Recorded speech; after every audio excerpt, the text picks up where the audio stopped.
Today we are at our South Ranch. This ranch is just south of Mayaca City. This one's about 5,000 acres. I'm Jim Strickland. I am the owner-operator, if you will, of Strickland Ranch. It's a cow-calf operation. As you can see, most of these cattle are Brangus cattle, a cross between Brahman and Angus. You're looking at an older group of cattle. These are probably 6 to 9-year-old cattle. We're supposed to take care of the land, and I think we do. One of the great things is the CARES program will identify some of those individuals, some of those corporations, or some of those families that have done a great job of taking care of the land, and then highlight that.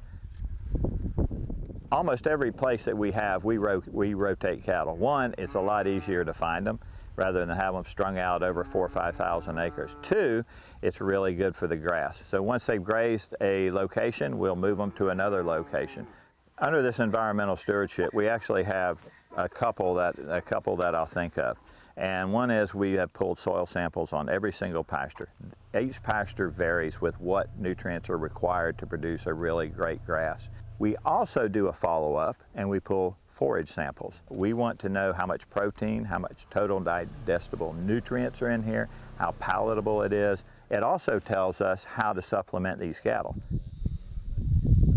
We have a lot of invasive species that come in, and I don't want to look at a really nice pasture, whether it's this small one or a big one, and have something that is going to spread that's going to be detrimental to the state of Florida. We don't need invasive species in, if you will, this wonderland of Florida.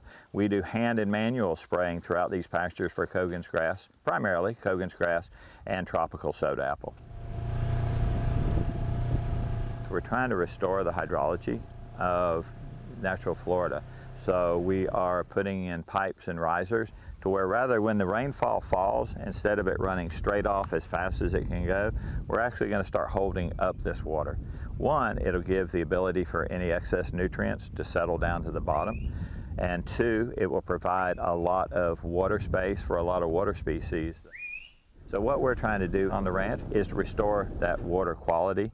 And I think eventually it will be, better for us, and it'll be for everybody downstream.